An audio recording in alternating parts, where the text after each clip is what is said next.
If you know my family, you know there's one thing we do best: our Christmas cards.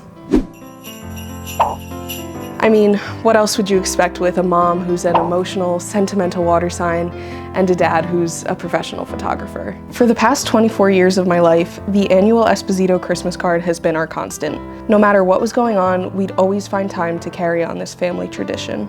I have some bad news though. This year might be our last card since my brother Tommy is moving out. And because I'm a chronic overthinker who must find meaning in everything, this really got me thinking about change. I've really been struggling to accept that things are changing. The idea that my family won't all be living under the same roof anymore, and that the life I've known for the past 24 years is evolving, it's a lot to process. But then I started looking through all of our old cards and I realized that nothing about this tradition has ever really stayed the same. Sure, the cards themselves were a constant, but everything around them, the life we lived in between, was always changing. I didn't even have a personality here, but this one, I remember throwing a tantrum because I didn't want to put the elf ears on. This was the year that I finally realized how special this tradition was, how it made my family us. And this year's is literally a snapshot of change itself. Tommy's got his hobo stick, and I'm starting a new chapter going back to school. The point is, these cards are a time capsule of who we were, what we were feeling, and how we were growing. Grappling with change is hard, but if it's the only constant,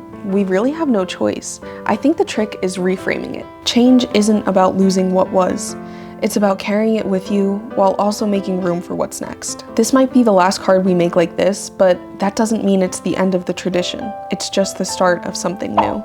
Because if change is the only constant, maybe it's less about fearing it and more about finding the joy that it brings to our lives. Merry Christmas.